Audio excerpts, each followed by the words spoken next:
सांसद खेल महोत्सव अनुष्ठित नीलगिरी उपदा ब्लॉक अंतर्गत ईश्वरपुर पंचायत हाईस्कूल खेल पड़िया सांसद खेल महोत्सव 2025 अनुष्ठित हो जाइछि।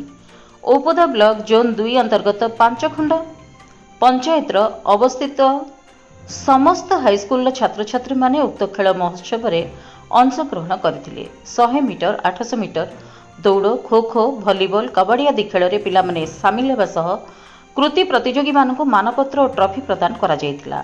आनुष्ठानिक भावे उक्त कार्यक्रम को औपदा ब्लॉक शिक्षा अधिकारी नारायण दास, एई इंजीनियर ममता राणी पंडा, स्थानीय सरपंच साधना मल्लिक, जोन 2 जिला परिषद उषाराणी राउल, ईश्वरपुर हाईस्कूल भारप्राप्त प्रधान शिक्षक लक्ष्मीकांत महालिक, समाजसेवी अनंत गिरी और सांसद खेल महोत्सव संयोजक गोपीवल्लभ राउत उद्घाटन करथिबा बेले समाजसेवी बलराम विश्वाल मंच परिचालना करथिबा बेले ख्रीष्टयंत्री किशन सिंह धन्यवाद अर्पण करथिले। क्रीड़ा शिक्षक चक्रधर जेना, सुश्री संगीता महापात्र, गोलोक कवि, दमयंती पात्र खेल परिचालना करथिले। सुधाकर मल्लिक, शिवशंकर मढ़ुवाल, जगदीश राउत, बबलू दास, कानूनगो, राजू राउत, प्रकाश सामल, गणेश परिड़ा, कमलाकांत पोथल, दीपरू मल्लिक, बाबूराज प्रमुख सहयोग करथिले।